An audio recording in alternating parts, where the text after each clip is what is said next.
पेशे खिदमत है कहानी मोती महल। पिछले ज़माने का जिक्र है। मुल्क रोम पर एक बादशाह हुकूमत करता था जिसका नाम काहिर था। काहिर बादशाह बेहद जालिम और सख्त दिल था।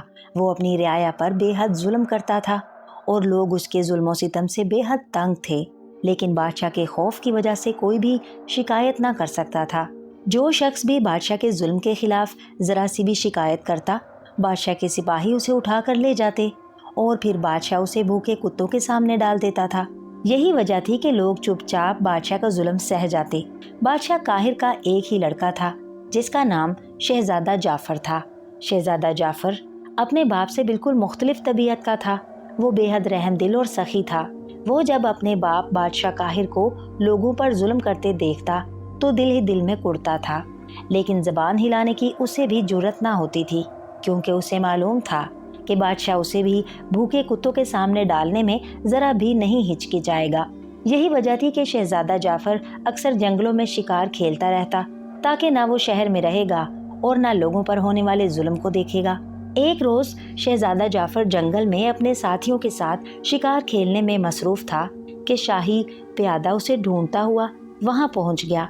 उसने शहजादे को बताया कि बादशाह सख्त बीमार हो गए हैं और उनकी हालत बेहद ख़राब है। शाही हकीमों ने इलाज करने से इनकार कर दिया है और बादशाह ने आपको याद फरमाया है। शहजादा जाफर बाप की बीमारी का सुनकर फौरन वापस रवाना हो गया। आखिर बादशाह उसका बाप था, चाहे वो जालिम ही क्यों ना होता। लेकिन शहजादा अपने बाप की बीमारी का सुनकर ना रह सका और फौरन वापस रवाना हो गया। जब वो शहर में दाखिल हुआ तो उसने देखा कि लोग बादशाह की बीमारी का सुनकर खुशियां मना रहे हैं। हर शख्स का चेहरा खुशी से खिला हुआ था, लेकिन शहजादे पर नजर पड़ते ही वो फौरन गमगीन चेहरा बना लेते थे, जैसे उन्हें बादशाह की बीमारी का बड़ा दुख हो। लेकिन शहजादा जाफर उनकी नजरें पहचानता था। वो दिल ही दिल में अफसोस कर रहा था कि अगर उसका बाप जालिम ना होता तो आज हर शख्स उसकी सेहत के लिए दुआ मांग रहा होता और अल्लाह ताला नेक आदमी की दुआ कबूल करके बादशाह को सेहत दे देता। लेकिन बादशाह ने अपने जुल्म की वजह से सबको नाराज कर दिया था और लोग उसकी सेहत याबी के लिए दुआ मांगने की बजाय खुशी का इजहार कर रहे थे और हो सकता है दिल ही दिल में उसके मरने की दुआएं भी मांग रहे हों। शहजादा जाफर जब शाही महल में पहुंचा तो उसने देखा कि हर शख्स खामोश था। उसने शाही हकीमों को बादशाह के कमरे से बाहर बड़ी बेचैनी के आलम में टहलते हुए देखा। उन सब ने अपनी नाकों को कपड़ों से दबा रखा था। शहजादा जाफर शाही हकीमों को इस हाल में देखकर बेहद हैरान हुआ, लेकिन फिर जैसे ही वो बादशाह के कमरे के दरवाजे के पास पहुंचा, उसकी नाक से तेज और इंतहाई नागवार बू का भपका सा टकराया और उसने बेख्तियार रुमाल निकाल कर नाक पर रख लिया। ये क्या मामला है? ये गंदी बू कहाँ से आ रही है? शहजादा जाफर ने शाही हकीमों से पूछा। शहजादा हजूर, क्या अर्ज करें, ये बू बादशाह के जिस्म से निकल रही है। ये इतनी सख्त गंदी बू है कि एक लम्हे के लिए भी बादशाह के कमरे में नहीं ठहरा जा सकता। बूढ़े शाही हकीम ने दबे दबे लहजे में कहा, ओह, मगर बादशाह सलामत को आखिर ऐसी कौन सी बीमारी लग गई है जिसकी वजह से उसके जिस्म से इस कदर बू निकल रही है? शहजादा जाफर ने हैरान होते हुए पूछा। शहजादा हजूर, इसे सड़ांट की बीमारी कहते हैं। ये बीमारी उस शख्स को होती है जिसे अल्लाह ताला सख्त नापसंद करते हों और जो लोगों पर जुल्म करता हो। किसी की बद्दुआ बादशाह को लग गई है। बूढ़े हकीम ने जवाब दिया। ओह, मगर इस बीमारी का इलाज क्या है? शहजादा जाफर ने पूछा। शहजादा हजूर, बज़ाहिर इस बीमारी का कोई इलाज नहीं है, लेकिन मैंने अपने बुजुर्ग उस्तादों से सुना है कि जिससे ये बीमारी हो जाए वो फौरन अल्लाह ताला से अपने गुनाहों की माफ़ी मांगे, आइंदा के लिए जुल्म करने से तौबा करे तो उसके जिस्म से निकलने वाली बू कम हो जाती है। लेकिन इसे मुकम्मल सेहत उसी सूरत में मिल जाती है जब वो मोती नाब का पानी पिए। बूढ़े शाही हकीम ने कहा। मोती नाब का पानी, वो क्या होता है? शहजादा जाफर ने हैरान होते हुए पूछा। शहजादा हजूर, मोती नाब एक ऐसे मोती को कहते हैं जो दुनिया में नायाब है। उसका रंग हल्का नीला होता है और ये समंदरों की गहराई में एक खास सीपी से मिलता है और ये खास सीपी सदियों के बाद एक ऐसा मोती पैदा करती है। शाही हकीम ने जवाब दिया। ओह, फिर हम उस नाब मोती को कैसे हासिल करें? शहजादा जाफर ने बेचैन होकर पूछा। शहजादा हजूर, ये नामुमकिन है। मोती नाब किसी को हासिल नहीं हो सकता, क्योंकि आज तक दुनिया में एक ही मोती नाब का पता चला है और वो मोती नाब موتی محل کی شہزادی کے تاج میں جڑا ہوا ہے۔ شاہی حکیم نے جواب دیا، موتی محل کی شہزادی؟ وہ کون ہے؟ کہاں ہے یہ موتی محل؟ شہزادہ جعفر نے حیران ہو کر پوچھا۔ شہزادہ حضور، موتی محل پرستان کی شہزادی کا خاص محل ہے، لیکن یہ محل پرستان میں نہیں ہے بلکہ اس دنیا میں ہے۔ اسے دنیا کے قیمتی ترین موتیوں سے بنایا گیا ہے۔ مکمل محل موتیوں سے بنا ہوا ہے۔ یہ فیروزہ پہاڑی کے دامن میں ہے۔ اس میں پرستان کی خوبصورت شہزادی دلربا رہتی ہے۔ شاہی حکیم نے جواب دیا، پرستان کی شہزادی دلربا؟ اوہ، اگر تمہیں معلوم ہو کہ فیروزہ پہاڑی کہاں ہے تو ہمیں ضرور بتاؤ، ہم وہاں جا کر شہزادی سے یہ موتی مانگ لائیں گے۔ شہزادہ جعفر نے بڑے جوشیلے لہجے میں پوچھا۔ شہزادہ حضور، معافی چاہتا ہوں، موتی محل میں داخل ہونا کسی انسان کے بس کی بات نہیں۔ اس محل کی حفاظت پرستان کے سب سے ظالم دیو کرتے ہیں۔ اس کے علاوہ پراسرار کھوپڑی اور ناگ دیوتا بھی اس کے محافظ ہیں۔ شہزادی خود بھی چاہے تو آپ کو موتی ناب نہیں دے سکتی، کیونکہ پراسرار کھوپڑی اور ناگ پچھم اس موتی ناب کی حفاظت کرتے ہیں۔ اس موتی ناب کو موتی محل سے باہر نکالنے سے روکنے کے لیے ہی پراسرار کھوپڑی اور ناگ پچھم کو محافظ بنایا گیا ہے۔ ظالم دیو موتی محل کی حفاظت کرتے ہیں اور پراسرار کھوپڑی اور ناگ پچھم اس موتی ناب کی، اس لیے آپ یہ خیال چھوڑ دیں، یہ ناممکن ہے۔ شاہی حکیم نے اسے سمجھاتے ہوئے کہا، لیکن جب شہزادہ جعفر نے اصرار کیا کہ وہ اسے فیروزہ پہاڑی کے متعلق ضرور بتائے تو شاہی حکیم نے اسے بتایا کہ کوہ کاف کے شمال میں 3 دریاؤں کو پار کرنے کے بعد ایک بہت بڑے دریا کے درمیان ایک جزیرہ ہے جسے جزیرہ بہشت کہتے ہیں، کیونکہ اس جزیرے میں اتنے پھول اور پودے ہیں کہ بہشت کی طرح سرسبز ہے، اور جزیرہ بہشت کے درمیان میں ایک چھوٹے سے نیلے رنگ کی پہاڑی ہے۔ اس کا رنگ نیلا ہونے کی وجہ سے اسے فیروزہ پہاڑی کہتے ہیں۔ اس پہاڑی کی چوٹی پر موتی محل ہے جس میں شہزادی دلربا رہتی ہے۔ شاہی حکیم نے تفصیل بتاتے ہوئے کہا، اور شہزادہ یہ تفصیل سننے کے بعد سر ہلاتا ہوا دروازہ کھول کر بادشاہ کے کمرے میں داخل ہوا۔ کمرے کے اندر اتنی تیز بو تھی کہ ناک پر رومال رکھنے کے باوجود شہزادے کا جی مت لانے لگا۔ اس نے دیکھا کہ بادشاہ ایک پلنگ پر بڑی بے چارگی کے عالم میں لیٹا ہوا تھا۔ اس کی آنکھیں خوف سے پھٹی ہوئی تھیں اور چہرہ بگڑا ہوا تھا۔ یوں لگتا تھا جیسے وہ خود بھی بو کی شدت سے پریشان ہو، لیکن ہاتھ نہ ہلا سکنے کی وجہ سے وہ اپنی ناک نہ بند کر سکتا تھا۔ اس لیے اس قدر تیز بو سونگھنے کے باوجود شہزادہ دل پر جبر کر کے بادشاہ کے قریب گیا۔ شہزادہ جعفر، میرے بیٹے، یہ بو کہاں سے آ رہی ہے؟ اس نے تو میری جان عذاب میں ڈال رکھی ہے۔ خدا کی پناہ، اس قدر تیز بو! میرے ناک میں کپاس ڈال دو، میرا ناک بند کر دو۔ یہ بو تو مجھے کھائے جا رہی ہے، لیکن میں ہاتھ نہیں ہلا سکتا اور کوئی میرے کمرے میں نہیں آتا۔ میں تو ہر ایک کو آوازیں دے دے کر تھک گیا ہوں۔ بادشاہ نے اپنے بیٹے کو قریب دیکھ کر اٹک اٹک کر اور بڑے بے بس سے لہجے میں کہا، اور شہزادہ جعفر کو بادشاہ کی بات سن کر دل ہی دل میں بڑا افسوس ہوا کہ کل تک جس بادشاہ سے سارا ملک کانپتا تھا، آج اس پر جب اللہ کا عذاب نازل ہوا ہے تو اس بادشاہ کے قریب کوئی نہیں جاتا۔ بادشاہ سلامت، یہ بو آپ کے جسم سے آ رہی ہے اور آپ پر اللہ تعالیٰ کا عذاب نازل ہوا ہے۔ آپ کو کسی مظلوم کی بد دعا لگ گئی ہے۔ شہزادہ جعفر نے دل کڑا کر کے کہہ ہی دیا، میرے جسم سے آ رہی ہے؟ اوہ، واقعی مجھے بھی یہی محسوس ہو رہا تھا، لیکن مجھ پر یہ عذاب کیوں نازل کیا گیا ہے؟ بادشاہ نے کہا، بادشاہ سلامت، آپ رعایا پر بے حد ظلم کرتے رہے ہیں اور ظلم اللہ تعالیٰ کو پسند نہیں، اس لیے آپ کو سڑان کی بیماری ہو گئی ہے۔ آپ اللہ تعالیٰ سے اپنے گناہوں کی معافی مانگیں، آئندہ کے لیے ظلم سے توبہ کر لیں تو آپ کے جسم کی بو کم ہو جائے گی، لیکن مکمل صرف اس وقت ہوگی جب آپ موتی ناب کا پانی پئیں گے۔ شہزادہ جعفر نے بوڑھے شاہی حکیم کی باتیں دہراتے ہوئے کہا، اور بادشاہ نے موتی ناب کے حاصل ہونے کی تفصیل سنی تو وہ مایوس ہو گیا۔ واقعی مجھے اب احساس ہو رہا ہے کہ میں نے رعایا پر ظلم کیا ہے اور مجھے اس ظلم کی یہ عبرتناک سزا دی گئی ہے۔ کاش میں یہ ظلم نہ کرتا۔ بہرحال میں سچے دل سے اللہ تعالیٰ سے معافی مانگتا ہوں اور اس کے سامنے سچے دل سے وعدہ کرتا ہوں کہ آئندہ کسی پر ظلم نہ کروں گا۔ بادشاہ نے روتے ہوئے کہا۔ اس کی آنکھوں سے بے اختیار آنسو بہہ نکلے اور شہزادے نے محسوس کیا کہ جیسے ہی بادشاہ کی آنکھوں سے آنسو نکلے، کمرے میں موجود بو تیزی سے ہلکی ہوتی چلی گئی اور بادشاہ کے ہاتھ بھی حرکت میں آ گئے اور جسم بھی۔ بادشاہ سلامت، اللہ تعالیٰ نے آپ کی توبہ قبول کر لی ہے، بو کم ہوتی جا رہی ہے۔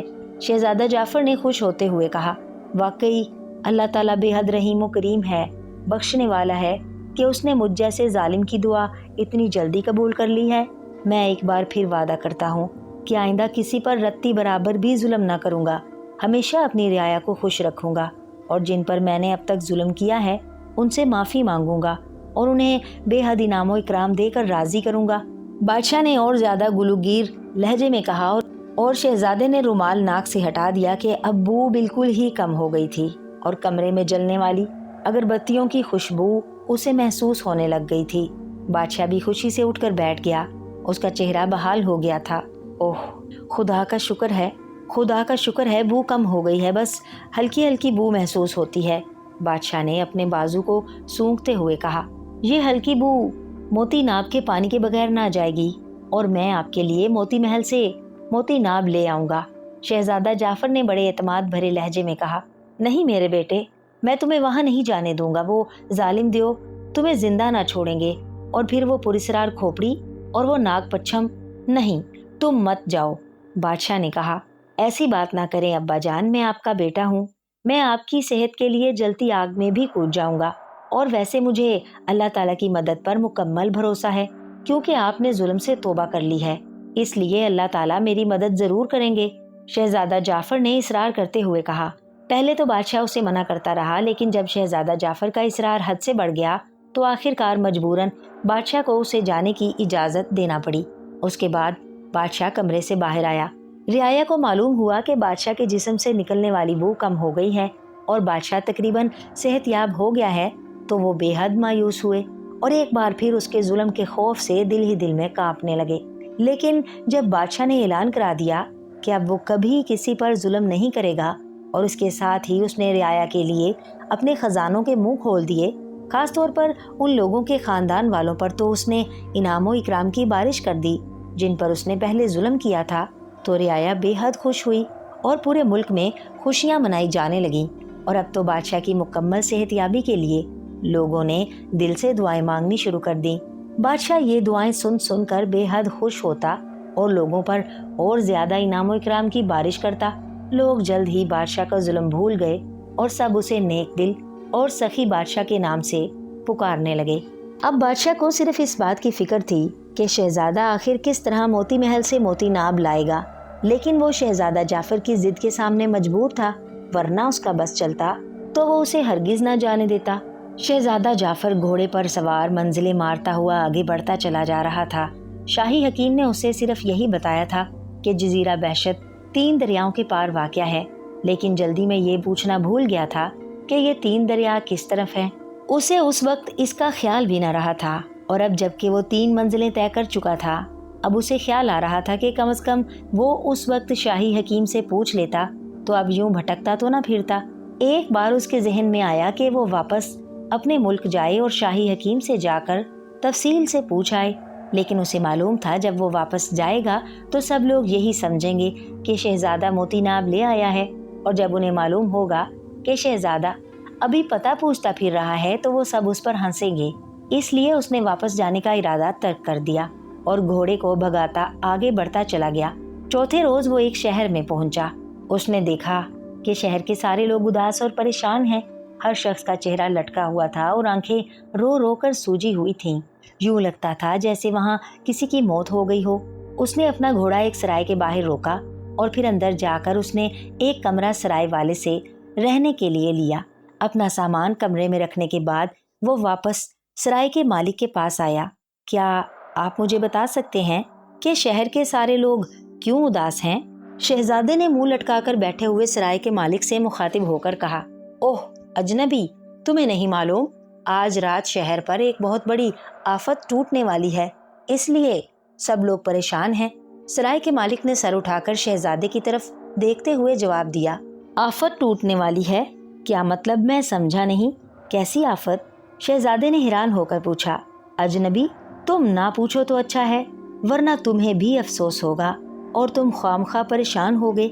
सराय के मालिक ने कहा, ऐसी बात नहीं, तुम मुझे बताओ ताकि मुझे मालूम तो हो आखिर कौन सी आफत यहाँ टूटने वाली है जिसकी वजह से पूरा शहर परेशान है। हो सकता है मैं तुम लोगों की कोई मदद कर सकूं। शहजादा जाफर ने इसरार करते हुए कहा, ओह, तुम्हारा बहुत बहुत शुक्रिया अजनबी, लेकिन इस आफत का मुकाबला कोई नहीं कर सकता। सुनो, गुज़िश्ता 5 साल से हर साल इसी रात को शहर में कोई बला आती है जिसका कद देव जितना है, लेकिन उसके हाथ 10 हैं और 5 आंखें हैं। उसके पूरे जिस्म पर कांटों की तरह खड़े हुए सख्त बाल हैं। वो शहर की 10 खूबसूरत लड़कियों को उठा कर ले जाती है। शहर के बहादुर लोगों ने उस बला का मुकाबला करना चाहा, लेकिन उस पर ना ही कोई हथियार असर करता है और ना ही कोई दाव, तलवारें, नेज़े, तीर जब उसके जिस्म से टकराती हैं तो इस तरह कुंद होकर गिर जाती हैं जैसे वो किसी ठोस चट्टान से टकराती हों। जब रात गुजरती है तो दूसरी सुबह उन लड़कियों के बचे खुचे जिस्म और हड्डियां साथ वाली पहाड़ी के दामन में पड़ी हुई मिलती हैं और वो बला गायब होती है। शहर वालों ने उसे बहुत ढूंढा, लेकिन वो कहीं दूर दूर तक नजर नहीं आती। बस साल की इस रात को अचानक वो शहर में आ जाती है और फिर जो उसके सामने आता है उसे मार डालता है। उसके 10 लंबे लंबे हाथों में बेपनाह ताकत है। वो एक थप्पड़ मारकर मकानों को गिरा देता है। जो उसके हाथों की जद में आ जाए उसकी हड्डियां टूट जाती हैं। चुनाचे बादशाह ने आम लोगों को मरने से बचाने के लिए ये इंतजाम किया है कि हर साल उस रात को शहर की 10 खूबसूरत लड़कियों को बांधकर शहर के बड़े मैदान में बिठा दिया जाता है और फिर बला आती है और उन्हें उठाकर ले जाती है। इस तरह शहर के दूसरे लोग उसके हाथों मरने से बच जाते हैं। आज रात उस बला के आने की बारी है और बादशाह के सिपाही शहर के हर घर में जाकर खूबसूरत लड़कियों का चुनाव कर रहे हैं ताकि उन्हें बला को दिया जा सके। और मैं क्या बताऊंगा, आज वो मेरी बेटी हिना को भी पकड़ कर ले गए हैं। वो बेचारी रो रही थी, चीख रही थी और अपने बचाव के लिए मुझे आवाजें दे रही थी, लेकिन मैं क्या कर सकता था, मजबूर था। मैं उसे बचा ना सकता था। अगर मैं उसे बचाने की कोशिश करता तो बादशाह के सिपाही मुझे कत्ल कर देते।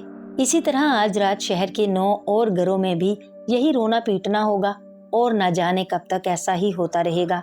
सराय के मालिक ने अपनी आंखों से बहते हुए आंसू पोंछते हुए कहा, ओह, ये तो इंतहाई बुज़दिली है। उस बला का खात्मा जरूरी है। ये तो जुल्म है और मैं इस जुल्म को बर्दाश्त नहीं कर सकता। मैं उस बला का मुकाबला करूंगा। मैं देखूंगा कि वो किस तरह हलाक नहीं होता। शहजादा जाफर ने बड़े जोशीले लहजे में कहा, नहीं अजनबी, ये बला तुम्हारे बस का रोग नहीं है। वो तुम्हें एक लम्हे में हलाक कर देगी। तुमने उसे देखा नहीं, इसलिए ऐसी बातें कर रहे हो। तुम जाकर सो जाओ। जो कुछ हमारी किस्मत में लिखा हुआ है वो ही पूरा होगा। वैसे बादशाह ने ये ऐलान भी कर रखा है कि जो उस बला का खात्मा कर देगा वो उसे अपनी जगह बादशाह बना देगा, लेकिन कोई उसका मुकाबला ही नहीं कर सकता। सराय के मालिक ने कहा, तुम बेफिक्र रहो, मैं उस बला का मुकाबला करूंगा और अपनी बहन हिना को उसके पंजे से जरूर छुड़ाऊंगा। और मुझे किसी बादशाहत की जरूरत नहीं। मैं सिर्फ इस शहर की मासूम और बेगुनाह लड़कियों को बचाने के लिए उसका मुकाबला करूंगा। शहजादा जाफर ने तेज लहजे में कहा और फिर मुड़कर वापस अपने कमरे की तरफ बढ़ गया। कमरे में जाकर उसने अपने सामान में से अपनी मखसूस कमान निकाली और तरकश में वो तीर डाले जिनके सिरों पर जहर लगा हुआ था। तलवार उसने अपनी कमर में लटकाई, खंजर अपने पटके में अड़सा और बला का मुकाबला करने के लिए पूरी तरह तैयार होकर कमरे से बाहर आ गया। जब वो सराय से बाहर आया तो उसने देखा तमाम शहर सराय के सामने जमा था। हजारों लोग थे। वो सब उसे देखने आए थे कि आखिर वो कौन बहादुर अजनबी है जो इस बला का मुकाबला करने आया है। सराय के मालिक ने उसके मुतालिक सबको बता दिया था, इसलिए लोग वहाँ इकट्ठे हो गए थे। और फिर शहर के लोगों ने उसे समझाने और रोकने की कोशिश की। वो सिर्फ उसे इसलिए रोक रहे थे कि वो नौजवान है, अजनबी है, ख्वामख्वाह इस बला के हाथों मारा जाएगा। लेकिन शहजादा जाफर भला कहाँ मानने वाला था। अभी वो शहर के लोगों से बातें कर रहा था कि हर तरफ शोर उठा कि बादशाह सलामत इस अजनबी नौजवान से मिलने आ रहे हैं जो बला से मुकाबला करना चाहता है। और सब लोग तेजी से एक तरफ हटते चले गए। चंद लम्हों बाद 4 घोड़ों वाली एक बग्घी वहां आकर रुकी और उसमें से एक बूढ़ा बाहर आया। उसके सर पर ताज रखा हुआ था। ये इस शहर का बादशाह था। शहजादा जाफर उसे देखते ही आगे बढ़ा और उसने झुककर उसे सलाम किया। जीते रहो अजनबी, हमें इत्तला मिली है कि तुम इस खौफनाक बला का मुकाबला करना चाहते हो। बादशाह ने बड़े शफकत भरे लहजे में कहा, उसके सर पर हाथ फेरा। हाँ बादशाह सलामत, मैं ये जुल्म बर्दाश्त नहीं कर सकता। मैं इस बला का जरूर मुकाबला करूंगा और मुझे अल्लाह ताला की मदद पर पूरा भरोसा है कि वो मुझे जरूर कामयाब करेगा। शहजादा जाफर ने कहा, काश ऐसा हो जाए, इस जुल्म पर मैं सारा साल आंसू बहाता रहता हूँ। जो लड़कियाँ वो बला लेकर जाती हैं, उनकी चीखें सारा साल मेरे कानों में गूंजती रहती हैं। लेकिन मैं क्या करूँ, मैं मजबूर हूँ। अगर उस बला को लड़कियाँ ना दी जाएं तो वो पूरे शहर में कत्लेआम कर देती है। शहर के लोग मरते हैं, मारते तबाह हो जाती हैं। लड़कियाँ वो फिर भी उठा कर ले जाती है। यही वजह है कि मैंने यहाँ तक ऐलान कर दिया है कि जो कोई भी उस बला का खात्मा करेगा, मैं उसे इस मुल्क की बादशाहत दे दूंगा। और अजनबी नौजवान बेशुमार बहादुर लोगों ने कोशिशें की हैं, लेकिन वो बला लपक झपकने में सबको हलाक कर देती है। बादशाह ने कहा, बादशाह सलामत, मुझे बादशाहत का लालच नहीं है। मैं तो सिर्फ इस शहर के लोगों को इस जुल्म से बचाना चाहता हूँ। शहजादा जाफर ने जवाब दिया। फिर बादशाह ने भी उसे रोकने की कोशिश की, लेकिन शहजादा जाफर अपनी जिद पर अड़ा रहा। अच्छा, अगर तुम जिद करते हो तो हम तुम्हें नहीं रोकते। उस बला का मुकाबला करने के लिए अगर तुम्हें कोई चीज चाहिए तो मुझे बताओ, मैं वो मुहैया करूंगा। बादशाह ने कहा, मुझे सिर्फ आपकी दुआ चाहिए बादशाह सलामत, और कुछ नहीं। शहजादा जाफर ने मुस्कुराते हुए कहा, और बादशाह ने उसके लिए दुआ के लिए हाथ उठा दिए। बादशाह के साथ सारे शहर के लोगों के हाथ दुआ के लिए उठ गए और उन सब ने पूरे खलूस से शहजादा जाफर की कामयाबी की दुआ मांगी। उसके बाद बादशाह शहजादा जाफर से गले मिलकर वापस चला गया और लोग शहजादा जाफर को उस मैदान में ले गए जहां बादशाह के सिपाहियों ने 10 नौजवान और खूबसूरत लड़कियों को बांध कर बिठाया हुआ था। वो लड़कियां बुरी तरह रो रही थीं, चीख रही थीं, लेकिन कोई उनकी फरियाद ना सुन रहा था। मेरी बहनों, खामोश हो जाओ, तुम्हारा भाई इस बला से मुकाबला करने के लिए आ गया है। तुम देखो कि मैं उस बला को कैसे हलाक करता हूँ और शहर में कत्लेआम कर देती है। बस तुम मेरे लिए दुआ करो। शहजादा जाफर ने उन लड़कियों के करीब जाकर कहा और लड़कियां हैरत से देखने लगी।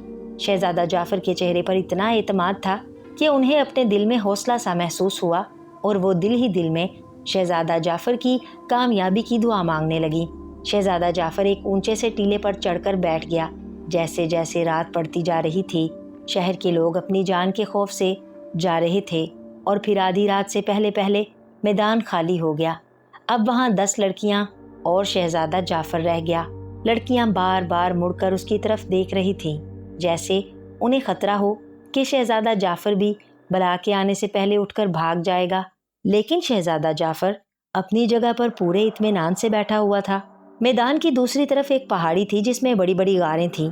शहजादे को यकीन था कि वो बला इस पहाड़ी से नीचे आएगी। उसकी तेज नजरें उसी पहाड़ी पर जमी हुई थीं। फिर जैसे ही आधी रात का गजर बजा, शहजादा चौंक कर उठ खड़ा हुआ। उसी लम्हे एक जोरदार और कड़कदार आवाज सुनाई दी। यूं लगता था जैसे हजारों शेर मिलकर दहाड़ रहे हों। ये आवाज उस पहाड़ी से आ रही थी। शहजादा जाफर ने बड़ी फुर्ती से कमान अपने हाथ में पकड़ी और फिर तरकश से जहर मिला तीर निकालकर उसने उसमें जोड़ लिया।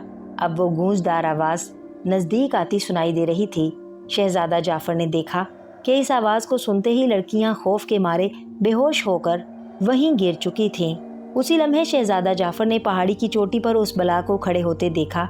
वाकई वो इंतहाई खौफनाक बला थी। उसका कद द्यो जितना था और जिस्म किसी हाथी की तरह फैला हुआ था। उसके 10 बड़े बड़े हाथ थे जिन्हें वो इधर उधर लहरा रही थी। उसकी 5 आंखें, एक पेशानी के दरमियान, 2 उसके नीचे और 2 उनके नीचे। ये 5 आंखें बड़ी बड़ी और अंगारों की तरह सुर्ख थी। उस बला के जिस्म पर स्याह रंग के बड़े बड़े बाल थे जो कांटों की तरह सीधे खड़े हुए थे। बला चंद लम्हे उस पहाड़ी पर खड़ी उधर मैदान की तरफ देखती रही और फिर वो जोर से धाड़ी। इस बार उसकी आवाज पहले से कहीं ज्यादा खौफनाक और गूंजदार थी। शहजादा जाफर उस बला से लड़ने की तरकीब पहले ही सोच चुका था। उसे पता था कि उस बला के जिस्म पर कोई हथियार असर नहीं करता, इसलिए उस पर तलवार, नेज़े और खंजर से हमला करना बेकार था। चुनाचे उसने यही फैसला किया था कि पहले उसकी आंखों को जहरीले तीरों से ख़त्म किया जाए। उसके बाद जब ये बला अंधी हो जाएगी तो फिर उसके खात्मे के लिए कोई और तजवीज़ सोची जाएगी। चुनाचे जैसे ही उसने अंदाज़ा लगाया कि बला अब उसके तीरों की जद में आ गई है, उसने उसकी उस आंख का निशाना लिया जो माथे के ऐन दरमियान में थी और बाकी आंखों से बड़ी थी। दूसरे लम्हे उसने अल्लाह का नाम लेकर तीर छोड़ दिया। साए की तेज आवाज से तीर कमान से निकला और दूसरे लम्हे ऐन उस बला के माथे वाली आंख में घुसता चला गया। बला के खौफनाक मुंह से धाड़ निकली। वो बुरी तरह उछलने लगी। اور اس نے ہاتھ اٹھا کر اپنی آنکھ میں گھسا ہوا تیر باہر کو کھینچا۔ اسی لمحے شہزادہ جعفر نے دوسرا تیر چلایا اور اس کا یہ تیر بھی عین نشانے پر لگا اور بلا کی آنکھ میں گھس گیا جو دائیں طرف تھی۔ بلا کے منہ سے ایک بار پھر چنگھاڑ نکلی اور اس بار وہ تیزی سے اس طرف بھاگی جدھر شہزادہ جعفر ٹیلے پر چڑھا کھڑا تھا۔ لیکن شہزادہ جعفر کے ہاتھ بجلی کسی تیزی سے حرکت کر رہے تھے اور پھر جب تک بلا میدان پار کر کے شہزادہ جعفر تک پہنچتی، شہزادہ جعفر کے زہریلے تیروں نے اس کی پانچوں آنکھیں ختم کر دیں۔ اب تو بلا غصے کی شدت میں اور اندھی ہو کر میدان میں ناچنے لگی۔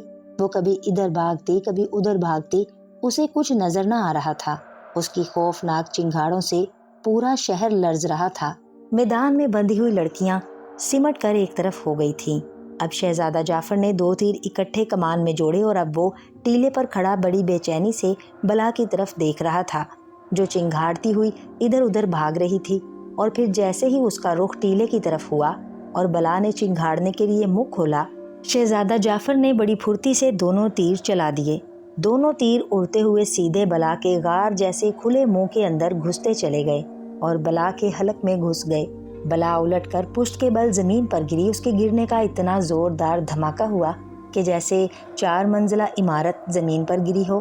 اب بلا کے حلق سے چیخیں بھی نہ نکل رہی تھیں کیونکہ اس کے حلق میں 2 تیر گھسے ہوئے تھے۔ پھر بلا کے 10 ہاتھوں میں سے ایک نے اپنے حلق سے دونوں تیر نکال لیے، لیکن اسی لمحے شہزادہ جعفر نے چاند کی روشنی میں دیکھا کہ بلا کے پاؤں کے تلوے بالکل نرم تھے۔ اس نے بڑی تیزی سے باری باری ایک ایک تیر اس کے پیروں کے تلے میں مار دیا اور بلا ایک بار پھر چنگھاڑنے لگی۔ اب وہ زمین پر پڑی تڑپ رہی تھی۔ شہزادہ جعفر بھاگتا ہوا ٹیلے سے نیچے اترا اور اس نے نیام سے اپنی تلوار کھینچی اور بھاگ کر اس بلا کے تلووں پر تلوار کی ضربیں لگانی شروع کر دیں۔ تلووں کا نرم گوشت تلوار کے بھرپور واروں سے کٹنے لگا اور اس کے تلووں سے خون کا فوارہ ابل پڑا۔ ادھر بلا کے حلق سے بھی خون کا فوارہ نکل رہا تھا۔ اب بلا زخمی تلووں کی وجہ سے اٹھ کر کھڑی بھی نہ ہو سکتی تھی اور وہ زمین پر پڑی بری طرح تڑپ رہی تھی۔ شہزادہ جعفر کو معلوم تھا کہ اس کے تیروں کی نوک پر لگا ہوا زہر اب تک اس بلا کے خون میں شامل ہو چکا ہوگا، اس لیے اسے یقین تھا کہ جلد ہی وہ اس قاتل زہر کی وجہ سے ہلاک ہو جائے گی۔ اچانک اسے خیال آیا، وہ بھاگتا ہوا بلا کے سر کے اوپر پہنچا اور پھر اس نے پوری قوت سے تلوار کو اس کے ماتھے والی آنکھ میں گھونپ دیا۔ بلا کے حلق سے اتنی خوفناک چنگھاڑ نکلی کہ شہزادہ جعفر بے اختیار لڑکھڑا کر پیچھے ہٹ گیا۔ بلا کے 10 ہاتھ کانٹوں کی طرح ادھر ادھر لہرا رہے تھے جیسے وہ شہزادہ جعفر کو پکڑنا چاہتے ہوں، لیکن چونکہ بلا اندھی ہو چکی تھی اس لیے وہ اسے نہ پکڑ سکتی تھی۔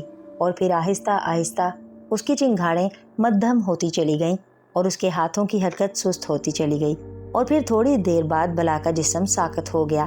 اب اس کے حلق سے نیلے رنگ کا جھاگ نکلنے لگا تھا اور شہزادہ جعفر سمجھ گیا کہ قاتل زہر کا اثر اب پوری طرح ہو چکا ہے اور اس زہر کی وجہ سے وہ ختم ہو گئی ہے۔ جب اس کا ڈھول جیسا سینہ پھولنا پچکنا بند ہو گیا تو شہزادہ جعفر نے زور سے اللہ اکبر کا نعرہ مارا۔ بلا مر گئی ہے، اب آ جاؤ شہر کے لوگوں، دیکھو میں نے اللہ کی مدد سے بلا کا خاتمہ کر دیا ہے۔ شہزادہ جعفر نے چیخ چیخ کر کہنا شروع کر دیا اور پھر لوگ اس کی آواز سن کر ڈرتے ڈرتے گھروں سے نکل کر میدان میں آئے اور جب انہوں نے میدان میں بلا کی لاش دیکھی تو وہ سب بے اختیار خوشی سے ناچنے لگے۔ دیکھتے ہی دیکھتے سارا شہر وہاں اکٹھا ہو گیا اور پھر انہوں نے شہزادہ جعفر کو کندھوں پر اٹھا لیا۔ جن کی بیٹیاں میدان میں موجود تھیں وہ بے اختیار روتے ہوئے اپنی بیٹیوں سے لپٹ گئے اور ان کے جسم رسیوں سے آزاد کر دیے گئے اور وہ سب لڑکیاں خوشی کے مارے آ کر شہزادہ جعفر سے لپٹ گئیں۔ شہزادہ جعفر نے ان کے سروں پر ہاتھ پھیرے اور انہیں گھر جانے کے لیے کہا۔ اسے خوشی تھی کہ اس نے ان بیٹیوں کو اس بلا سے بچا لیا ہے۔ تھوڑی دیر بعد بادشاہ سلامت کی سواری بھی وہاں آ گئی اور پھر بادشاہ نے اسے سینے سے لگا لیا۔ تم واقعی بہادر ہو نوجوان، ہم سب ہمیشہ تمہارے احسان مند رہیں گے۔ جو کام بڑے بڑے بہادر مل کر نہ کر سکے وہ تم نے اکیلے کر دکھایا ہے۔ بادشاہ نے اسے سینے سے لگاتے ہوئے کہا، ظالم کے خلاف جنگ کرنے میں اللہ تعالیٰ مدد کرتا ہے۔ بادشاہ سلامت، آپ نے دیکھا کہ جب اللہ تعالیٰ نے میری مدد کی تو میں نے کتنی آسانی سے اس خوفناک بلا کو ہلاک کر دیا۔ شہزادہ جعفر نے جواب دیا، لیکن تم نے اسے کیسے ہلاک کیا؟ ہمیں بھی تو بتاؤ۔ بادشاہ نے حیران ہوتے ہوئے پوچھا اور شہزادہ جعفر نے اسے بتایا کہ اس نے کس طرح پہلے زہریلے تیروں سے उस बला को अंधा किया। फिर उसके हलक में इकट्ठे 2 तीर मारे और बला के ज़मीन पर गिरने के बाद उसने बला के तलवों में तीर मारे और फिर तलवार से उसके तलवे काट डाले ताकि बला उठकर खड़ी ना हो सके। और उसके बाद उसकी बड़ी आंख में तलवार घोंप दी, क्योंकि बला के जिस्म में यही जगह ऐसी थी जो नरम थी। तीरों पर लगे हुए कातिल जहर ने आखिरकार उस बला को हलाक कर डाला और बादशाह और शहर के लोग शहजादे की बहादुरी और उसकी अक्लमंदी पर अशश कर उठे। आज से तुम मेरे बेटे हो नौजवान, और आज से इस शहर के बादशाह भी तुम हो। बादशाह ने कहा, आपकी मेहरबानी है बादशाह सलामत, लेकिन मैं यहाँ नहीं रुक सकता। मैं एक इंतहाई ज़रूरी काम से घर से निकला हूँ। शहजादे जाफर ने जवाब दिया, तुम अपना तारुफ तो कराओ कि तुम कौन हो, कहाँ से आए हो और तुम्हें कौन सा ज़रूरी काम है। हो सकता है कि हम तुम्हारी मदद कर सकें, बादशाह ने कहा। और शहजादा जाफर ने अपना तारुफ कराते हुए बताया कि वो मुल्क रूम के बादशाह काहिर का अकलौता बेटा शहजादा जाफर है। और फिर उसने बादशाह की बीमारी से लेकर उसके तौबा करने और फिर मोती महल से मोती नाब ले आने का सारा वाक़या कह सुनाया। बादशाह के साथ साथ शहर के लोग भी उसकी बातें सुन रहे थे। ओह, तुम तो पहले ही शहजादे हो, बहुत खूब, लेकिन अब तुम बादशाह काहिर के साथ साथ मेरे बेटे भी हो। मेरी दुआ है कि अल्लाह ताला तुम्हारे बाप को मुकम्मल सेहत अता करे, बादशाह ने खुश होते हुए जवाब दिया। शहजादा जाफर, तुम्हें मालूम है कि मोती महल कहाँ है? अचानक मजमे में खड़े हुए एक सफ़ेद दाढ़ी वाले बूढ़े ने पूछा। यही तो परेशानी है मोहतरम बुजुर्ग, मैं वहाँ से आते हुए शाही हकीम से पूरी तफसील पूछना भूल गया। उसने सिर्फ मुझे यही बताया था कि मोती महल फिरोज़ा पहाड़ी पर है और फिरोज़ा पहाड़ी जजीरा बहशत में वाक़या है और जजीरा बहशत 3 दरियाओं को पार करने के बाद आता है। और साथ ही उसने ये भी बताया था कि मोती महल में परिस्तान की शहजादी दिलरुबा रहती है, जिसके ताज में हल्के नीले रंग का मोती नाब जुड़ा हुआ है और उस महल की हिफाजत पर जालिम देव तैनात हैं, जबकि मोती नाब की हिफाजत के लिए पुरस्रार खोपड़ी और नाग पच्छम तैनात हैं। यही, इससे ज़्यादा तफसील मुझे नहीं मालूम, शहजादा जाफर ने तफसील बताते हुए कहा। शहजादा जाफर, अगर तुम कहो तो बाकी तफसील मैं बता दूं, उस बूढ़े ने कहा। हाँ ज़रूर बुजुर्ग मोहतरम, मुझे ज़रूर बताओ, शहजादा जाफर ने खुश होते हुए कहा। सुनो बुजुर्ग मोहतरम, तुम और शहजादा जाफर मेरे साथ शाही महल में चलो, वहाँ आराम से बैठकर बातें करेंगे। लेकिन अब इस बला की लाश का क्या करें? बादशाह ने कहा। बादशाह सलामत, इसकी लाश पर लकड़ियों का ढेर लगा दीजिए और फिर इस ढेर को आग लगा दीजिए। इस तरह इस बला की लाश जलकर राख हो जाएगी, शहजादा जाफर ने कहा। और बादशाह ने सर हिला दिया और फिर बादशाह ने बला की लाश जलाने का हुक्म दे दिया और शहर के सारे लोग खुशी खुशी उस हुक्म की तामील में लग गए, जबकि बादशाह शहजादा जाफर और उस बूढ़े बुजुर्ग को बग्गी में सवार करके अपने महल में ले आया। अब बताइए बुजुर्ग मोहतरम, मुझे बड़ी बेचैनी है, शहजादा जाफर ने बादशाह के खास कमरे में एक आरामदेह कुर्सी पर बैठते हुए कहा। बादशाह अपनी मखसूस कुर्सी पर और बूढ़े को सामने वाली कुर्सी पर बिठाया गया था। शहजादा हजूर, इस शहर से आप शमाल की तरफ बढ़ते जाएं, 4 मंजिलों के बाद एक दरिया आएगा जिस पर पुल मौजूद है। उसे पार करके आप 4 मंजिलें आगे बढ़ेंगे तो एक और दरिया आएगा, उस पर भी पुल मौजूद है। वहाँ से 4 मंजिलों के फासले पर तीसरा दरिया आएगा जिस पर पुल मौजूद नहीं है, लेकिन ये दरिया गहरा नहीं है। आप बड़ी आसानी से घोड़े पर सवार होकर उसे पार कर लेंगे। उसके बाद जब आप 4 मंजिल आगे बढ़ेंगे तो एक खौफनाक जंगल आएगा। उस जंगल को पार करने के बाद आप एक बहुत बड़े दरिया के किनारे पर पहुंच जाएंगे। उस दरिया के ऐन दरमियान में जजीरा बहशत मौजूद है, जहां वो मोती महल है, बुजुर्ग ने उसे रास्ता बताते हुए कहा। बहुत बहुत शुक्रिया बुजुर्ग मोहतरम, आपने मुझे रास्ता बता दिया है, अब मैं आसानी से वहां पहुंच जाऊंगा, शहजादा जाफर ने खुश होते हुए कहा। शहजादा हजूर, आपने हम सब शहर वालों पर बहुत बड़ा एहसान किया है, इसलिए मैं आपको एक ऐसा तोहफा देना चाहता हूँ जो आपके यकीनन काम आएगा, बूढ़े बुजुर्ग ने मुस्कुराते हुए कहा। ओह, ये तो आपकी मेहरबानी होगी, शहजादा जाफर ने मजीद खुश होते हुए कहा। और बूढ़े बुजुर्ग ने अपनी सदरी की एक जेब से एक तांबे की बनी हुई अंगूठी निकालकर शहजादा जाफर की तरफ बढ़ा दी। उस अंगूठी पर किसी अजीबोगरीब ज़बान में चंद हरूफ लिखे हुए थे। शहजादा हजूर, आप इस अंगूठी को अपनी उंगली में पहन लीजिए, ये बड़े काम की अंगूठी है। जब आप इस शहर से निकलें तो आप अंगूठी को एक बार अपने लबों से लगाएं और फिर उसे हुक्म दें कि आपको जजीरा बहशत पहुंचा दे। इसके साथ ही आप आंखें बंद कर लें चंद लम्हों बाद ही आप जजीरा बहशत पहुंच जाएंगे। इस तरह आप वापस भी आसानी से जा सकते हैं। इसका दूसरा फायदा ये है कि आप जब तक इसे उंगली में पहने रहेंगे, आपके जिस्म में इतनी ताकत आ जाएगी कि आप बड़े बड़े देवों से लड़ सकेंगे। और तीसरी बात यह है कि जब तक ये अंगूठी आपकी उंगली में रहेगी, आप पर कोई हथियार, किसी किस्म का भी हथियार असर न कर सकेगा। और सबसे बड़ा फायदा इसका ये होगा कि नाग पच्छम आपको देखते ही आपका गुलाम बन जाएगा। आप उसे जो हुक्म देंगे वो उस हुक्म की इस तरह तामील करेगा जैसे गुलाम अपने आका के हुक्म की तामील करते हैं। बूढ़े बुजुर्ग ने उस अंगूठी के फायदे बताते हुए कहा और शहजादा जाफर उठकर उस बूढ़े से बेख्तियार लिपट गया। आपका बहुत बहुत शुक्रिया बुजुर्ग मोहतरम, आपने वाकई मुझ पर बहुत बड़ा एहसान किया है, शहजादा जाफर ने कहा। ऐसी कोई बात नहीं शहजादा हजूर, आप रहम दिल सखी और मजलूमों की मदद करने वाले हैं। ये अंगूठी मेरे पास अमानत थी और मुझे यही हुक्म था कि मैं इसे किसी ऐसे आदमी तक पहुंचा दूं जो इन सिफात का मालिक हो। बूढ़े ने मुस्कुराते हुए जवाब दिया। बादशाह भी बूढ़े के इस तोहफे से बहुत खुश हुआ और उसने न सिर्फ बूढ़े को शुक्रिया अदा किया बल्कि उसने उसे इतना इनाम इकराम भी दिया कि बूढ़ा जब तक जिंदा रहता उसकी जिंदगी ऐशो आराम से गुजर सकती थी।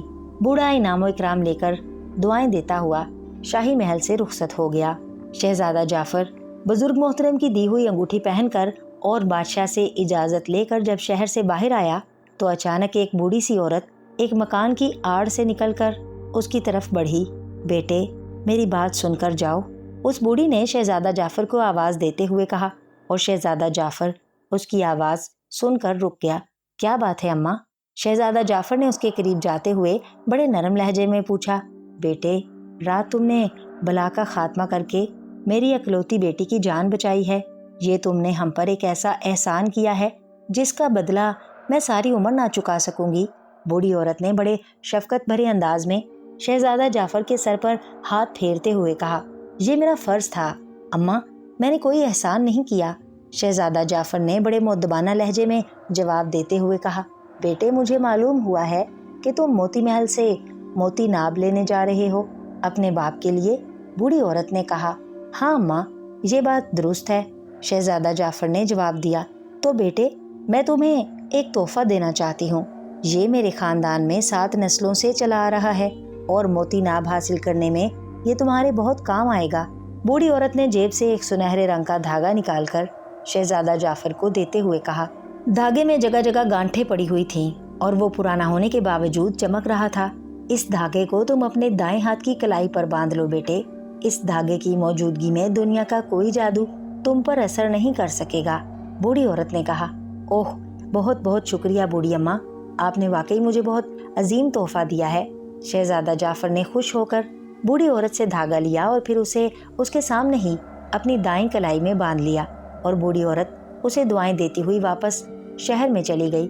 शहजादा जाफर दिल ही दिल में खुदा का शुक्र अदा कर रहा था कि न सिर्फ उसे मोती महल का रास्ता मालूम हो गया था बल्कि अंगूठी और धागे की सूरत में उसे ऐसी चीज़ें मिल गई थी जो वैसे उसे किसी सूरत में भी ना मिल सकती थी। हालांकि उसे ये मालूम ना था कि ये दोनों चीज़ें उसे उसकी इस नेकी के बदले में मिली थी जो उसने बेगर्ज होकर शहर वालों पर की है। और अल्लाह ताला हमेशा उस बंदे पर खुश होता है जो बगैर किसी गर्ज के दूसरों के साथ नेकी करे। शहजादा जाफर शहर से निकलकर एक जंगल में आया और फिर उसने अंगूठी की तरफ देखते हुए उसे हुक्म दिया कि वो फौरन जजीरा बहशत में पहुंचा दे और उसके साथ ही उसने आंखें बंद कर लीं। दूसरे लम्हे उसे यूं महसूस हुआ जैसे उसका वजन गायब हो गया हो और तेज हवा उसके जिस्म को लगने लगी हो। चंद लम्हों बाद उसे ऐसा महसूस हुआ कि उसका वजन दोबारा ठीक हो गया है तो उसने आंखें खोल दी और दूसरे लम्हे वो ये देखकर हैरान रह गया कि वो एक नए जंगल में खड़ा है और ये जंगल इंतहाई घना था और इस अजीबोगरीब जंगल के दरख्त और बेलें नजर आ रही थीं। वो खड़ा इधर उधर देख ही रहा था कि अचानक उसे एक जोरदार फुनकार की आवाज़ सुनाई दी। ये फुनकार इतनी खौफनाक थी कि शहजादा जाफर को बेख्तियार झुरझुरी सी आ गई। अभी वो सोच ही रहा था कि अचानक एक दरख्त पर से एक बहुत बड़ा अजदहा उसके सामने आकर गिरा और फिर जैसे बिजली चमकती है इस तरह वो अजदहा दुम के बल खड़ा हो गया और दूसरे लम्हे उसने अपना गार जैसा मुंह खोला और शहजादा जाफर को खाने के लिए लपका। शहजादा जाफर बेख्तियार पीछे को हट गया। उसने बड़ी फुर्ती से तलवार खींची और उस पर वार करना शुरू कर दिया, लेकिन अजदहा बेहद फुर्तीला और तेज था। उसने बड़ी खूबसूरती से तलवार का दाव बचाया और शहजादा जाफर पर बड़ी महारत से हमला किया। लेकिन शहजादा जाफर भी अब पूरी तरह संभल गया था। उसने बड़ी फुर्ती से न सिर्फ अपने आप को उससे बचाया बल्कि उस पर मुसलसल हमले भी शुरू कर दिए और फिर एक बार शहजादा जाफर का दाव लग गया। उसने बड़ी फुर्ती से तलवार उसकी गर्दन पर मारी और फिर शहजादा जाफर ये देखकर हैरान रह गया कि इतने बड़े अजदहे की गर्दन एक ही वार में यूं उड़कर एक तरफ जा गिरी थी जैसे साबुन तार से कट जाता है। अजदहे को खत्म करने के बाद शहजादा जाफर ने तलवार न्याम में डाली ही थी कि अचानक उसने फिजा में एक इंसानी खोपड़ी को लहराते हुए देखा। इंसानी खोपड़ी की आंखों से आग के शोले निकल रहे थे और वो दरख्तों के दरमियान चकराती हुई बिजली किसी तेजी से नीचे उतरी और शहजादा जाफर के सामने आकर जमीन पर टिक गई। शोले और ज्यादा बुलंद हो गए। शहजादा जाफर बड़ी हैरत से उस खोपड़ी को देख रहा था। आदमजाद, तुम यहाँ क्यों आए हो? खोपड़ी में से एक क्रीह सी आवाज निकली। मैं मोती महल में जाना चाहता हूँ, शहजादा जाफर ने जवाब दिया। तुमने जंगल के मुहाफिज अजदहा को कत्ल कर दिया है, इसलिए मुझे खुद आना पड़ा है। तुम मोती महल में क्यों जाना चाहते हो? खोपड़ी में से दोबारा आवाज सुनाई दी और उसी लम्हे शहजादा जाफर को ख्याल आया कि ये वही खोपड़ी हो सकती है जो मोती नाब की हिफाजत करती है। इसलिए उसने जानबूझकर जवाब दिया, मैं शहजादी दिलरुबा के नाम उसके बाप का पैगाम लेकर आया हूँ। शहजादा जाफर ने कहा, लेकिन ये पैगाम तो वो किसी द्यो के जरिए भी भिजवा सकता था। खोपड़ी ने कहा, वो पैगाम ऐसा है जो सिर्फ आदमजाद ही लेकर आ सकता है। शहजादा जाफर ने कहा, दरअसल वो चाहता था कि पहले शहजादी दिलरुबा से मिलकर ये मालूम करे कि उसके ताज में अब भी मोती नाब मौजूद है या नहीं, क्योंकि हो सकता है वो उसके पास मौजूद ना हो, उसने किसी को दे दिया हो। ठीक है, लेकिन याद रखो, अगर तुम मोती महल में चोरी की नीयत से आए हो तो फिर तुम जिंदा वापस ना जा सकोगे, खोपड़ी ने कहा और दूसरे लम्हे वो चकराती हुई फिजा में उड़ी और एक बार जोर से शहजादा जाफर के हाथ से टकराई और फिर फिजा में उड़ती चली गई। दूसरे लम्हे वो दरख्तों के दरमियान गायब हो गई। खोपड़ी के हाथ से टकराते ही शहजादा जाफर को यूं महसूस हुआ जैसे उसके हाथ को आग का शोला लिपट गया है। उसने तेजी से हाथ को झटकना शुरू कर दिया। जैसे जैसे वो हाथ झटकता जाता आग की गर्मी दूर हो जाती। ये देखकर उसने और जोर से हाथ को झटकना शुरू कर दिया और चंद लम्हों बाद उसका हाथ बिल्कुल दुरुस्त हो गया। शहजादा जाफर हैरान था कि आखिर खोपड़ी उसके हाथ से क्यों टकराई है। उसने गौर से अपने हाथ को देखा तो दूसरे लम्हे वो बुरी तरह उछल पड़ा। उसके हाथ में ना ही बुजुर्ग मोहतरम की दी हुई वो अंगूठी मौजूद थी और ना ही कलाई में बंधा हुआ धागा। वो बौखला कर इधर उधर देखने लगा, लेकिन ऊंची ऊंची घास में उसे कुछ भी नजर न आ रहा था। वो काफी देर तक उस अंगूठी और धागे को वहां तलाश करता रहा, लेकिन बावजूद कोशिश के ये दोनों चीजें उसे ना मिली तो वो मायूस हो गया। अब वो समझ गया था कि उस चकराती हुई खोपड़ी ने उसके साथ दाव खेला है और वही अंगूठी और धागे को किसी पुरस्कार अंदाज से ले उड़ी है। लेकिन शहजादा जाफर ने हर हाल मोती नाब हासिल करना था, इसलिए वो आगे बढ़ने लगा। अभी वो थोड़ी ही दूर आगे गया होगा कि दरख्त खत्म हो गए और फिर उसे सामने एक छोटी सी पहाड़ी की चोटी पर एक खूबसूरत महल नजर आने लगा। महल वाकई कीमती सफेद मोतियों का बना हुआ था और इंतहाई खूबसूरत था। इतना खूबसूरत कि इससे ज्यादा खूबसूरत महल उसने जिंदगी में पहले कभी ना देखा था। वो तेज तेज कदम उठाता महल की तरफ बढ़ता चला गया। अभी वो उस पहाड़ी के दामन में पहुंचा था कि उसने एक इंतहाई खूबसूरत औरत को एक चट्टान की ओट से निकलकर अपनी तरफ बढ़ते देखा। पहले तो शहजादा जाफर ने यही समझा कि यही इस महल में रहने वाली परिस्तान की शहजादी दिलरुबा है, लेकिन दूसरे लम्हे उसने अपना ख्याल बदल दिया, क्योंकि एक तो उसके सर पर ताज ना था और दूसरा उसका लिबास शहजादियों की बजाय कनीज़ों जैसा था। शहजादी दिलरुबा की खास कनीज मोती रुबा आपको खुशामदीद कहती है। उस खूबसूरत लड़की ने शहजादा जाफर के सामने पहुंचकर बड़े मुअद्दबाना अंदाज में झुककर सलाम करते हुए कहा, शुक्रिया, लेकिन शहजादी को कैसे पता चला कि मैं आ रहा हूँ? शहजादा जाफर ने हैरान होकर पूछा। पुरस्कार खोपड़ी ने शहजादी को बताया है कि कोई आदमजाद उनके वालिद का मखसूस पैगाम लेकर आ रहा है, इसलिए शहजादी ने मुझे आपके इस्तकबाल के लिए भेजा है और महल के मुहाफिज देवों को आपके सामने आने से मना कर दिया है, वरना आप यहाँ तक जिंदा ना पहुँच सकते। कनीज ने कहा, ओह अच्छा, हम शहजादी का शुक्रिया अदा करते हैं। शहजादा जाफर ने मुस्कुराते हुए कहा, आइए मेरे साथ, शहजादी हजूर आपकी मुंतजिर हैं। कनीज़ ने कहा और फिर वो शहजादा जाफर को लिए मोती महल की तरफ बढ़ती चली गई। मोती महल का दरवाज़ा उनके पहुंचते ही खुद ब खुद खुल गया और वो दोनों अंदर दाखिल हुए। शहजादा जाफर ने देखा कि महल अंदर से भी बेपनाह खूबसूरत था। उसमें इंतहाई खूबसूरत बाग लगा हुआ था, जिसमें खूबसूरत आवाज़ में गाने वाले परिंदे भी मौजूद थे। उनकी सुरीली आवाज़ों ने माहौल को बेहद खूबसूरत बना दिया था। अलबत्ता उसने देखा कि 4 के करीब गुर्ज बरदार द्यो अपने अपने गुर्जों को कांधे पर उठाए इधर उधर टहल रहे थे। उन्होंने शहजादा जाफर को बड़ी सख्त नज़रों से घूरा, लेकिन वो बोले कुछ नहीं और उसी तरह टहलते रहे। शहजादा जाफर कनीज़ के साथ चलता हुआ एक राहदारी से गुजरकर एक बहुत बड़े कमरे में पहुंचा, जो इंतहाई खूबसूरत अंदाज में सजा हुआ था। सामने एक खूबसूरत तख्त पर एक इंतहाई खूबसूरत परी बैठी हुई थी। उसके सर पर किस्म किस्म के मोतियों का ताज था, जिसके दरमियान में नीले रंग का एक बड़ा सा मोती चमक रहा था, जिसकी शक्ल बैजवी थी। उसकी चमक बाकी तमाम मोतियों से कहीं ज्यादा तेज थी। यूं लगता था जैसे सितारों के दरमियान चांद चमक रहा हो। शहजादा जाफर समझ गया कि यही परिस्तान की शहजादी दिलरुबा है। मुल्क रोम का शहजादा जाफर परिस्तान की शहजादी दिलरुबा के हजूर सलाम पेश करता है। शहजादा जाफर ने शहजादी के सामने बड़े अदब से झुकते हुए कहा। शहजादी उसे बड़ी गौर से देख रही थी और शहजादा जाफर ने महसूस किया था कि उसकी आंखों में पसंदीदगी के आसार मौजूद थे। लेकिन शहजादा जाफर की बात सुनकर वो बुरी तरह चौंक पड़ी। मुल्क रोम का शहजादा, लेकिन हमें तो बताया गया था कि हमारे वालिद का पैगाम आया है। शहजादी दिलरुबा ने हैरत भरे लहजे में कहा, शहजादी हजूर, हम आपके खतावार हैं। आप तक पहुंचने के लिए हमें ये बहाना बनाना पड़ा। अब आपकी मर्जी, हमें माफ़ कर दें या सज़ा दें। हम हर किस्म की सज़ा भुगतने के लिए तैयार हैं। शहजादा जाफर ने फ़ौरन ही अपने कसूर का एतराफ़ करते हुए कहा, ओह, तुमने खुद अपनी गलती का एतराफ़ कर लिया है, इसलिए हम तुम्हें मुआफ़ करते हैं और हम अपने मेहमानों को सज़ा नहीं दिया करते। लेकिन हम ये बात जानने के ख्वाहिशमंद हैं कि मुल्क रोम का शहजादा जाफर यहाँ क्यों आया है। शहजादी दिलरुबा ने मुस्कुराते हुए कहा, अगर हमें बैठने की इजाज़त दी जाए तो हम अर्ज़ करें। शहजादा जाफर ने जवाब दिया, आपको इजाज़त है। शहजादी दिलरुबा ने मुस्कुराते हुए कहा और शहजादा जाफर सलाम करते हुए करीब पड़ी एक खूबसूरत कुर्सी पर बैठ गया।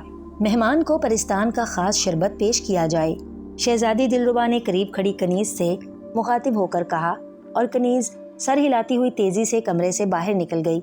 शहजादी हजूर, सबसे पहले तो इतने खूबसूरत महल, इतने खूबसूरत बाग की मुबारकबाद कबूल फरमाइए, और हम ये भी अर्ज़ करने पर मजबूर हैं कि इनसे ज़्यादा खूबसूरत आप खुद हैं।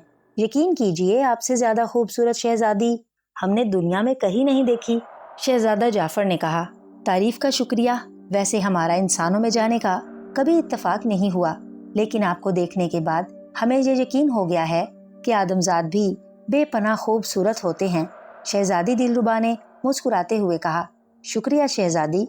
वैसे हम इंसान ज़ाहरी खूबसूरती से ज़्यादा दिली खूबसूरती को ज़्यादा पसंद करते हैं, यानी औसाफ की खूबसूरती। अगर एक आदमी ज़ाहरन खूबसूरत है लेकिन वो दूसरों को सताता है, उन पर जुल्म करता है, उनका हक मारता है, दूसरों पर रहम नहीं करता, दूसरों के काम नहीं आता, तो हमारी नज़र में वो खूबसूरत कहलाने का हकदार नहीं हो सकता। जबकि इसके मुकाबिल में एक शख्स ज़ाहरन बदसूरत है लेकिन वो दूसरों के काम आता है, उन पर रहम करता है, तो वो हमारी नज़रों में खूबसूरत है। शहजादा जाफर ने वजाहत करते हुए कहा, ओह वाकई तुमने बेहद अच्छी बात की है। हम तुमसे मुत्तफिक हैं और यकीन करो, हमें दूसरों के काम आते हमेशा खुशी होती है। शहजादी दिलरुबा ने फ़ौरन ही जवाब दिया। उसी लम्हे कनीज़ ने एक खूबसूरत प्लेट में शरबत का गिलास लाकर शहजादा जाफर के सामने पेश कर दिया। शहजादा जाफर ने सलाम करके वो गिलास उठाया और फिर उसे आहिस्ता आहिस्ता पीने लगा। शरबत इतना खुश जायका था कि शहजादा जाफर की तबीयत खुश हो गई। उसने शरबत ख़त्म करके एक बार फिर शहजादी का शुक्रिया अदा किया और गिलास वापस कनीज़ को दे दिया। शहजादी हजूर, मेरा बाप मुल्क रोम का बादशाह काहिर है। वो बेहद जालिम बादशाह था। पूरी रियाया उससे तंग थी। मैं खुद उससे नफरत करता था और फिर उसे एक ऐसी बीमारी ने जकड़ लिया कि वो बेबस हो गया। उसके जिस्म से सख्त तरीन बदबू आने लगी और जो लोग उसका हुक्म मानते थे उससे दूर भाग गए। चुनाचे मेरे बाप ने अल्लाह ताला से अपने गुनाहों की माफ़ी मांगी, तौबा की, तो उसके जिस्म से आने वाली बदबू कम तो हो गई, लेकिन शाही हकीम ने बताया कि मुकम्मल आराम उस सूरत में आ सकता है कि बादशाह को मोती नाब का पानी पिलाया जाए, और मोती नाब आपके ताज में है। मैं वही मोती नाब लेने आया हूँ। शहजादा जाफर ने अपनी कहानी बयान करते हुए कहा। उसने देखा कि मोती नाब का जिक्र करते हुए शहजादी दिलरुबा के चेहरे पर परेशानी के आसार नुमायां हो गए थे। ओह, हम बड़ी खुशी से मोती नाब तुम्हें दे देते, लेकिन हमें अफसोस है शहजादा जाफर, तुम्हें नाकाम जाना पड़ेगा। शहजादी दिलरुबा ने संजीदा लहजे में जवाब देते हुए कहा। क्यों शहजादी, जब तुम इतनी अच्छी हो कि तुम्हें दूसरों की मदद करके खुशी होती है, तो फिर मुझे नाकाम क्यों जाना पड़ेगा? शहजादा जाफर ने बेतकल्लुफी से पूछा। इसलिए कि मोती नाब इस महल से बाहर नहीं जा सकता, और उसके पानी को अगर ज्यादा देर हो जाए तो वो जहर बन जाता है। शहजादी ने जवाब दिया। देखो शहजादी हजूर, अगर तो ये तुम्हारी मर्जी है कि मोती नाब मोती महल से बाहर ना जाए तो फिर और बात है, और अगर इसमें कोई और बात है तो फिर मुझे बताओ, शहजादे ने पूछा। शहजादा जाफर, मुझे मोती नाब के बाहर जाने पर कोई एतराज नहीं है, लेकिन उसमें 2 रुकावटें हैं। एक तो ये कि मोती नाब की हिफाजत के लिए पुरस्रार खोपड़ी और नाग पच्छम मौजूद हैं। जैसे ही मोती नाब मोती महल से बाहर जाएगा, वो दोनों एक लम्हे में तुम्हें हलाक कर देंगे। और दूसरी बात यह है कि अगर मोती नाब इस महल से बाहर चला गया तो मैं मर जाऊंगी। शहजादी दिलरुबा ने जवाब दिया। तुम कैसे मर जाओगी? क्या मतलब? क्या तुम्हारी जान उस मोती नाब में है? शहजादा जाफर ने बौखला कर पूछा। अरे नहीं, हमारी जानें देवों की तरह दूसरी चीजों में नहीं होती। दरअसल एक बार मैं सख्त बीमार हो गई थी और मेरे बच जाने का कोई इम्कान न था कि मेरे वालिद ने एक बुजुर्ग से दुआ के लिए कहा। उस बुजुर्ग ने कहा कि अगर मोती नाब समंदर की गहराइयों से हासिल करके शहजादी के ताज में लगा दिया जाए और शहजादी को कीमती मोतियों से बने हुए महल में रखा जाए तो शहजादी सेहतयाब हो जाएगी। लेकिन अगर शहजादी मोती महल से बाहर निकली या मोती नाब को मोती महल से बाहर लाया गया तो फिर शहजादी हलाक हो जाएगी। चुनाचे मेरे वालिद ने ताकतवर देवों को समंदर की गहराइयों से मोती नाब हासिल करने के लिए भेजा और अपने एक बहुत अजीज दोस्त जादूगर को उसकी हिफाजत के लिए कहा। चुनाचे उस जादूगर ने मोती नाब की हिफाजत के लिए ये पुरस्रार खोपड़ी और नाग पच्छम को तैनात कर दिया। देवों ने कीमती मोतियों से ये महल बनाया और मोती नाब को समंदर की गहराइयों से निकालकर मेरे ताज में लगा दिया गया और मैं सेहतयाब हो गई। मेरी और महल की हिफाजत के लिए बादशाह ने परिस्तान के ताकतवर तरीन और जालिम गुर्ज बरदार देवों को मुकर्रर कर दिया है। यही वजह है कि मैं परिस्तान की बजाय इस मोती महल में रहती हूँ। अब तुम बताओ कि तुम मोती नाब लेकर कैसे जा सकते हो? शहजादी दिलरुबा ने तफसील बताते हुए कहा। अगर ये बात है तो फिर इस पर सोच विचार करना पड़ेगा, लेकिन क्या तुम सारी उम्र इसी तरह इस मोती महल में कैद रहकर गुजार दोगी? शहजादा जाफर ने कहा। मजबूरी है, हालांकि मेरा बड़ा दिल चाहता है कि मैं इस मोती महल से बाहर निकलूं, दुनिया की सैर करूं, लेकिन मजबूर हूं। मुझे मालूम है कि यहाँ से बाहर निकलते ही हलाक हो जाऊंगी। शहजादी दिलरुबा ने जवाब दिया। अगर ये बात है शहजादी, तो फिर वाकई मुझे नाकाम जाना पड़ेगा। मैं अपने बाप की सेहत की खातिर तुम्हें मौत के मुंह में नहीं भेज सकता। शहजादा जाफर ने मायूसी से कहा। एक सूरत और है, लेकिन वो तकरीबन नामुमकिन है, इसलिए छोड़ो, उसका जिक्र ही क्या करना। शहजादी दिलरुबा ने सोचते हुए कहा। क्या सूरत है? मुझे बताओ शहजादी, शायद इस मसले का कोई हल निकल आए। शहजादा जाफर ने चौंक कर पूछा। मुझे उसी बुजुर्ग ने बताया था कि अगर किसी भी तरह ये मोती नाब चोरी हो जाए तो फिर तुम उस वक्त तक बीमार रहोगी जब तक कि मोती नाब वापस तुम्हारे पास नहीं आ जाता, और अगर मोती नाब 24 घंटों के अंदर वापस ना आया तो फिर तुम मर जाओगी। शहजादी दिलरुबा ने जवाब दिया। तुम्हारा मतलब है मैं ये मोती नाब यहाँ से तुम्हारी मर्जी के खिलाफ चोरी करके ले जाऊं और फिर उसे 24 घंटों के अंदर वापस ले आऊं? नहीं, ये नामुमकिन है। मैंने जिंदगी में कभी चोरी नहीं की और ना ही मैं उसे चोरी करना चाहता हूँ। चोरी बहुत बड़ा गुनाह है, चाहे वो किसी नेक मकसद के लिए ही क्यों ना की जाए, इसलिए मैं ऐसा नहीं कर सकता। शहजादा जाफर ने इनकार में सर हिलाते हुए जवाब दिया और शहजादी दिलरुबा भी खामोश हो गई। अरे, एक तजवीज़ और हो सकती है। हाँ, मुमकिन है, बिल्कुल मुमकिन है। अचानक शहजादा जाफर ने कुछ देर सोचने के बाद चौंक कर कहा। کیا تجویز سوچی ہے تم نے؟ شہزادی نے حیران ہو کر پوچھا۔ دیکھو شہزادی، موتی محل میں تمہارے رہنے کا مطلب یہ ہے کہ موتی ناب کو ہر صورت میں موتیوں کے درمیان رکھا جائے، اور اگر ہم موتیوں کی بنی ہوئی پالکی بنا لیں اور تم اس میں بیٹھ جاؤ تو موتی ناب موتیوں میں ہی رہے گا اور تم صحت مند رہو گی، اور اس پالکی کو اٹھا کر میں اپنے ملک میں لے جاؤں، وہاں موتی ناب کا پانی اپنے والد کو پلا کر پھر پالکی کو واپس لے آؤں تو مسئلہ حل ہو سکتا ہے۔ شہزادہ جعفر نے اپنی تجویز کی تفصیل بتاتے ہوئے کہا۔ اوہ، واقعی تم بے حد عقل مند ہو، بے حد عقل مند۔ تم نے ایک ایسی تجویز سوچی ہے جو لاجواب ہے، مجھے پہلے اس کا کبھی خیال نہیں آیا، اور دوسری بات یہ کہ اس پالکی میں بیٹھ کر میں موتی محل سے باہر بھی نکل سکتی ہوں اور پوری دنیا کی سیر بھی کر سکتی ہوں۔ بہت خوب، واقعی بہت اچھی تجویز ہے، لیکن پراسرار کھوپڑی اور ناگ پچھم موتی ناب کو کسی بھی صورت میں موتی محل سے باہر نہ جانے دیں گے، اور یہ ظالم گرز بردار دیو مجھے کسی بھی صورت میں موتی محل سے باہر نہ جانے دیں گے۔ شہزادی دلربا نے مایوس سے لہجے میں کہا۔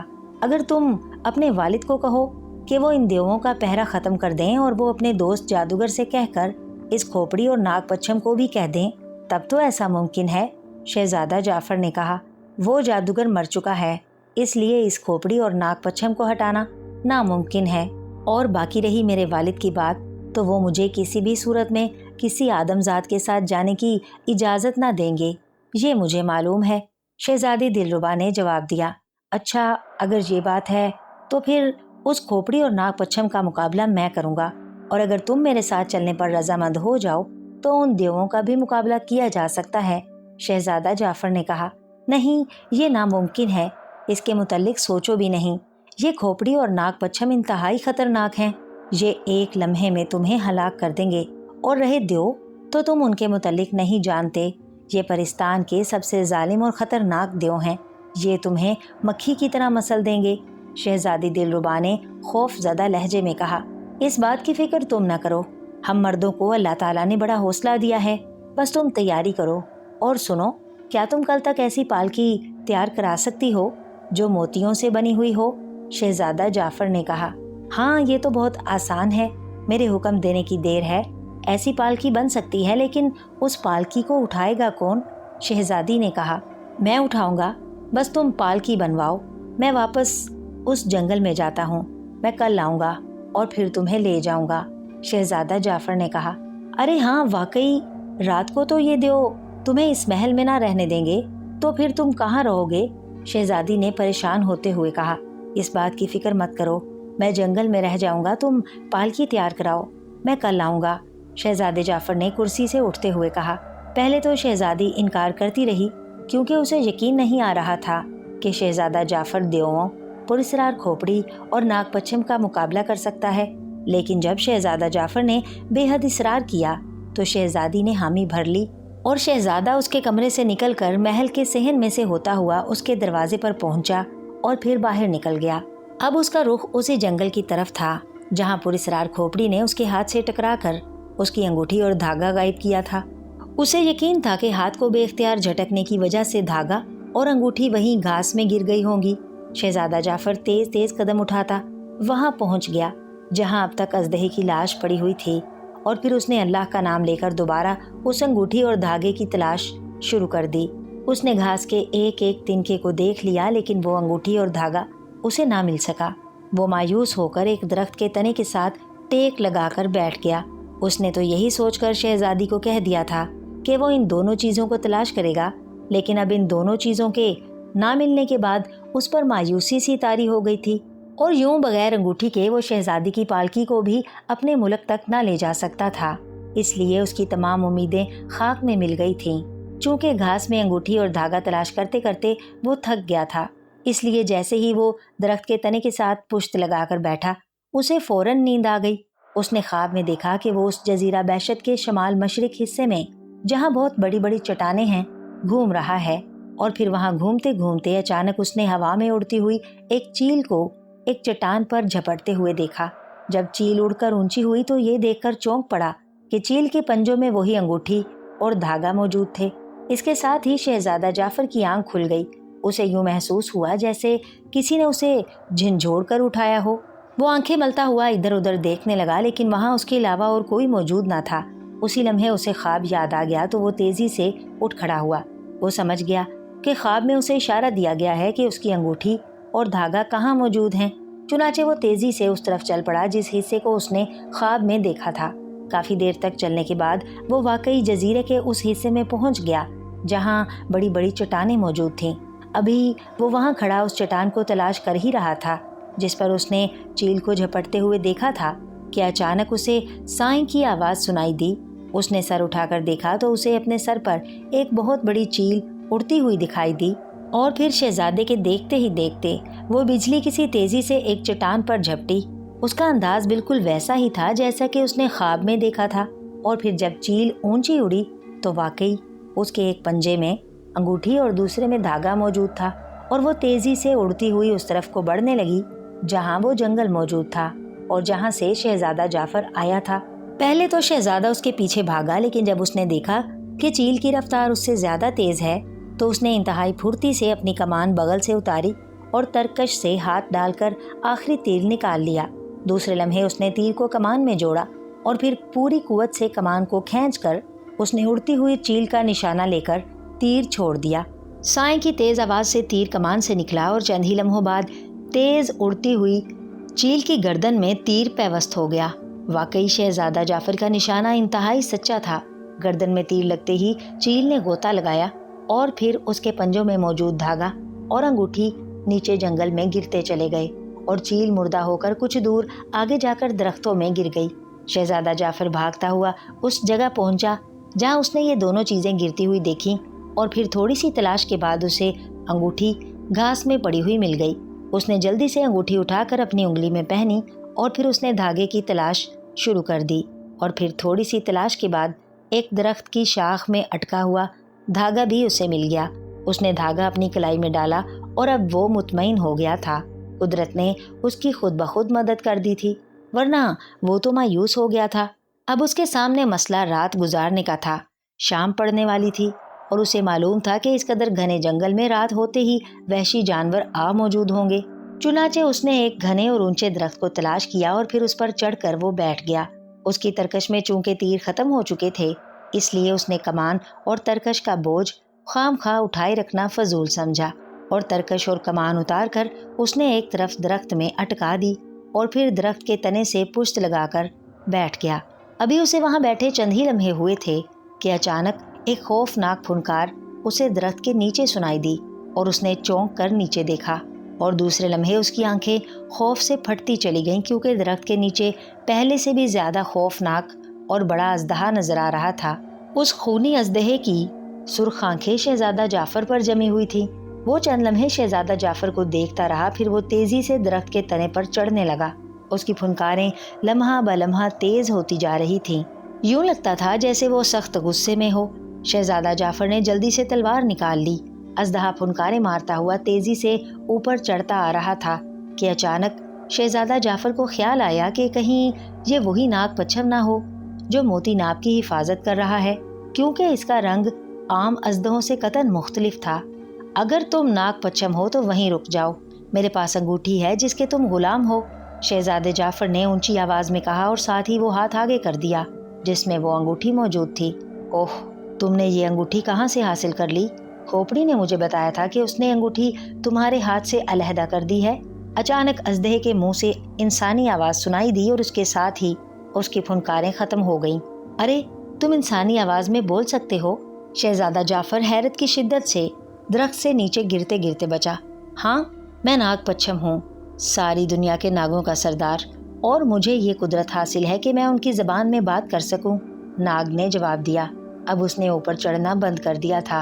अगर तुम नाग पच्छम हो तो फिर तुम इस अंगूठी के गुलाम हो और अंगूठी मेरे हाथ में है, इसलिए मैं तुम्हें जो हुक्म दूं तुमने उसकी तामील करनी है। शहजादा जाफर ने तहकुमाना लहजे में कहा। हाँ, मैं इस अंगूठी का गुलाम हूँ, हुक्म दो, तुम क्या चाहते हो? नाग पच्छम की मायूस सी आवाज़ सुनाई दी। नीचे उतर जाओ और मुझे बताओ कि तुम यहाँ क्यों आए थे? शहजादा जाफर ने सख्त लहजे में कहा। अब उसका खौफ ख़त्म हो चुका था। नाग पच्छम तेज़ी से नीचे उतरना शुरू हो गया और फिर नीचे पहुंचकर वो कुंडली मारकर बैठ गया। सुनो शहजादा जाफर, तुम ने शहजादी दिलरुबा के साथ मिलकर जो मंसूबा बनाया है उसका पता सबको चल गया है। शहजादी दिलरुबा की कनीज ने देवों को सब कुछ बता दिया है और देवों ने तुम्हें अपने तौर पर ठिकाने लगाने का फैसला कर लिया है ताकि तुम शहजादी दिलरुबा को मोती महल से बाहर ना ले जा सको। जब मुझे इस मंसूबे की खबर मिली तो मुझे बेहद गुस्सा आया। मैंने सोचा कि पहले जाकर सजा दे दूं, लेकिन अब मैं तुम्हारा गुलाम हूँ। काश तुम्हारे हाथ में ये अंगूठी ना होती, फिर मैं देखता कि तुम किस तरह जिंदा रहते हो। नागपंचम ने जवाब दिया। अच्छा ये बताओ कि वो पुरस्कार खोपड़ी कहाँ है? वो क्यों नहीं आई? क्या उसे इस मंसूबे की खबर नहीं मिली? शहजादे ने पूछा। वो ताकत हासिल करने के लिए समंदर की तह में गई हुई है और आने ही वाली होगी। नागपंचम ने जवाब दिया। क्या तुम इन देवों और पुरस्कार खोपड़ी के मुकाबले में मुझसे ताउन कर सकते हो? शहजादा जाफर ने कहा। मैं तुम्हारा गुलाम हूँ, लेकिन पुरस्कार खोपड़ी मेरे बस से बाहर है। अलबत्ता मैं देवों के खिलाफ तुम्हारी मदद कर सकता हूँ। नागपंचम ने जवाब दिया। तो ठीक है, मैं तुम्हें हुक्म देता हूँ कि अगर मेरा देवों से मुकाबला हो तो तुम मेरी मदद करना। शहजादा जाफर ने कहा। लेकिन इससे पहले कि नागपंचम उसे कोई जवाब देता, अचानक साईं की तेज आवाज सुनाई दी और दूसरे लम्हे वो पुरस्कार खोपड़ी पूरी कुव्वत से चकराती हुई शहजादा जाफर से टकराई। शहजादा जाफर को जोरदार धक्का लगा, लेकिन उसने दरख्त की एक शाख पकड़कर अपने आप को नीचे गिरने से बचा लिया। खोपड़ी उससे टकराकर नीचे घास पर गिरी और फिर उसकी आंखों से शोले इंतहाई तेजी से बुलंद होने लगे, जैसे वो एक लम्हे में पूरे जंगल को जला देंगे। अभी शहजादा जाफर संभल ही रहा था कि अचानक दरख्त की ऊपर वाली शाख से कोई जोर से कूदा और इस बार शहजादा जाफर को इतने जोर का धक्का लगा कि वो मुंह के बल दरख्त की शाख से नीचे घास पर आ गिरा। उसी लम्हे दरख्त की ओट से दो दियो निकले। उनमें से एक खाली हाथ था, जबकि दूसरे के हाथ में एक भारी गुर्ज था।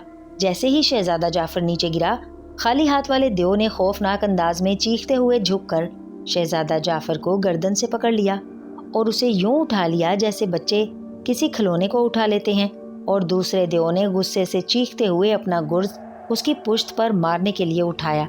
उसी लम्हे तीसरा गुर्ज बरदार दियो उस शाख पर कूदा जिस पर चंद लम्हे कबल शहजादा जाफर बैठा हुआ था, और शायद उसने शहजादा जाफर को धक्का दिया था। ठहरो, मत मारो इसे। अचानक नागपंचम के मुंह से तेज आवाज निकली और वो बिजली किसी तेजी से शहजादा जाफर को उठाने वाले दियो की टांग से लिपट गया, और फिर इससे पहले कि दूसरे दियो का गुर्ज शहजादा जाफर को लगता, नागपंचम ने जोर से अपने दांत दियो के पहलू में गाड़ दिए और दियो चीखता हुआ पीछे हटा और शहजादा जाफर उसके हाथ से निकलकर नीचे जा गिरा। उसी लम्हे दूसरे दियो का गुर्ज हरकत में आया और फिर गुर्ज पूरी कुव्वत से खाली हाथ वाले दियो के सीने पर पड़ा। एक जोरदार धमाका हुआ और उसके साथ ही उस दियो के हलक से चीख निकली और वो धड़ाम से पुश्त के बल जमीन पर जा गिरा और तड़पने लगा। गुर्ज मारने वाला दियो चंद लम्हे हैरत से बुत बना खड़ा रहा। उसके तस्वुर में भी न था कि ऐसा भी हो सकता है, और इस वाकये से शहजादा जाफर ने फायदा उठाया। उसने पूरी कुव्वत से उछलकर हाथ में पकड़ी हुई तलवार गुर्ज बरदार दियो के पहलू में मारी। आम हालात में तो शायद उसकी तलवार उस लंबे तड़ंगे पहाड़ जैसे दियो को मामूली सा जख्म ही डाल सकती, लेकिन अंगूठी की वजह से उसमें ऐसी ताकत आ गई थी कि तलवार ने उस दियो के जिस्म को आधे से ज्यादा काट डाला और दियो चीखता हुआ जमीन पर गिरा। उसी लम्हे तीसरे दियो ने पूरी कुव्वत से अपना गुर्ज शहजादा जाफर को मारना चाहा, मगर शहजादा जाफर तेजी से उछलकर एक तरफ हुआ और इसके साथ ही उसने घुमाकर लात दियो की पिंडली पर मारी और ये दियो भी चीखता हुआ एक तरफ जा गिरा। गुर्ज उसके हाथ से छूटकर एक तरफ जा गिरा था। शहजादे ने तेजी से तलवार का वार करना चाहा, मगर उसी लम्हे एक तरफ पड़ी हुई पुरस्कार खोपड़ी अपनी जगह से उड़ी और पूरी कुव्वत से शहजादा जाफर के हाथ से टकराई जिसमें उसने तलवार पकड़ी हुई थी, और शहजादा जाफर के हाथ से तलवार निकलकर दूर जा गिरी। मगर शहजादा जाफर ने बड़ी फुर्ती से दूसरे दियो के हाथ से निकला हुआ गुर्ज उठा लिया जो उसके करीब ही पड़ा था, और फिर उसने पूरी कुव्वत से घुमाकर वो गुर्ज जमीन पर बैठी हुई खोपड़ी पर दे मारा। दूसरे लम्हे एक हौलनाक धमाका हुआ और खोपड़ी के पुर्जे जमीन पर बिखरते चले गए। ठीक है, इसे इस गुर्ज से ही खत्म किया जा सकता था। नागपंचम की आवाज सुनाई दी। उसी लम्हे तीसरा दियो उठकर चीखता हुआ दोबारा शहजादा जाफर की तरफ लपका और शहजादा जाफर ने फुर्ती से एक तरफ छलांग लगा दी और दियो अपने ही जोर में आगे की तरफ बढ़ा के शहजादा जाफर ने एक बार फिर घुमा कर गुर्ज اس की पुष्ट पर दे मारा और दियो बुरी तरह चीखता हुआ मुंह के बल जमीन पर गिरा और नागपच्छम फुर्ती से उसकी टांगों के गिर्द लिपट गया। इस तरह तीसरा दियो जल्दी से ना उठ सका और शहजादा जाफर ने एक बार फिर हाथ में पकड़ा हुआ गुर्ज पूरी कुव्वत से उस दियो के सर पर मार दिया और दियो के हलक से खौफनाक चीख निकली और उसकी खोपड़ी पाश पाश हो गई। आम हालात में तो शहजादा जाफर उसको शायद अपनी जगह से हिला भी नहीं सकता था, लेकिन अंगूठी की वजह से उसके जिस्म में इतनी ताकत आ गई थी कि वो गुर्ज को यूं घुमा घुमा कर दियों को मार रहा था जैसे वो एक मामूली सा खिलौना हो। तीनों दियो मर चुके थे, खोपड़ी भी खत्म हो चुकी थी, सिर्फ नागपच्छम जिंदा था क्योंकि वो उसका गुलाम था। अगर तुम्हारे हाथ में ये धागा ना होता तो एक लम्हे भी जिंदा ना रह पाते। शहजादा जाफर, इसकी वजह से पुरस्रार खोपड़ी का जादू तुम पर नहीं चल सका और वो सिर्फ धक्के ही देती रही। नागपच्छम की आवाज सुनाई दी, शुक्रिया दोस्त, तुमने वाकई मेरी मदद की है। शहजादा जाफर ने गुर्ज को एक तरफ फेंकते हुए कहा। उसी लम्हे साईं की आवाज सुनाई दी और शहजादे ने चौंक कर देखा कि सामने से एक बूढ़ा सा देव तेजी से इधर बढ़ा आ रहा था। उसके पीछे देवों की पूरी फौज थी। उस देव के सर पर खूबसूरत ताज था और फिर शहजादा जाफर ने देखा कि शहजादी दिलरुबा भी ताज पहने उसके साथ थी। परिस्तान का बादशाह आ गया, नागपच्छम ने खौफ से चीखते हुए कहा और फिर वो तेजी से झाड़ियों में रेंग कर गायब हो गया। मुबारक हो शहजादे जाफर, तुम इम्तिहान में कामयाब हो गए। अब्बा जान ने मुझे तुम्हारे साथ जाने की इजाजत दे दी है, शहजादी दिलरुबा ने दूर से ही चीखते हुए कहा और शहजादा जाफर हैरान रह गया कि कैसा इम्तिहान। परिस्तान का बादशाह उसके करीब आकर रुक गया। तुम वाकई अक्लमंद, बहादुर और नेक नौजवान हो। चूंकि तुमने पिछले शहर में इस खौफनाक बला से सिर्फ लोगों को बचाने के लिए मुकाबला किया था, तुम्हारी नेकी बेगर्ज थी और फिर तुम मोती नाप भी सिर्फ नेक काम के लिए हासिल करना चाहते थे और फिर तुमने मोती नाप को चुराने से इनकार करके सबसे बड़ा इम्तिहान पास कर लिया। इस वजह से अल्लाह के इस नेक आदमी ने, जिसने ये शर्तें लगाई थीं, सारी शर्तें खत्म कर दी हैं। खोपड़ी को तुमने खत्म कर डाला और नागपच्छम तुम्हारा गुलाम बन गया। वैसे भी हम उसे हुक्म दे सकते हैं। इन दियों ने मुझसे इजाजत लिए बगैर तुम पर हमला कर दिया था, इसलिए अच्छा हुआ कि ये मर गए, वरना हम इन्हें सख्त सजा देते। अब तुम मोती नाब ले सकते हो, या चाहो तो शहजादी दिलरुबा भी तुम्हारे साथ जा सकती है, क्योंकि इसका इसरार है कि वो आदमजादों की दुनिया में जाएगी। मेरी तरफ से इजाजत है, परिस्तान के बादशाह ने कहा और शहजादा जाफर को लेकर वापस मोती महल में आ गया, जहां पहुंचकर उसने शहजादी दिलरुबा को इस हद तक भी इजाजत दे दी थी कि अगर वो चाहे तो शहजादा जाफर से शादी कर सकती है, क्योंकि शहजादा जाफर की बहादुरी, अक्लमंदी और नेकी बादशाह को बेहद पसंद आई थी। शहजादा जाफर इस इजाजत पर बेहद खुश हुआ, क्योंकि वो खुद भी शहजादी दिलरुबा को पसंद करने लगा था। चुनाचे उसने खुद शादी की दरख्वास्त कर दी। बादशाह तो पहले ही राजी था, इसलिए उसने इन दोनों की शादी का बाकायदा ऐलान कर दिया और फिर वो उन दोनों को लेकर परिस्तान आ गया, जहां उनकी बाकायदा शादी हो गई और शहजादी दिलरुबा ने मोती नाब शादी के तोहफे के तौर पर शहजादा जाफर को बख्श दिया।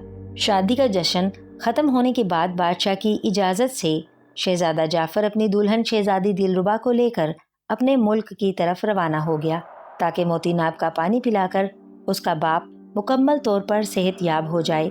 खुशी से उसका अंग अंग नाच रहा था, क्योंकि वो न सिर्फ अपने मकसद में कामयाब हो गया था, बल्कि परिस्तान की शहजादी भी उसकी दुल्हन बन गई थी।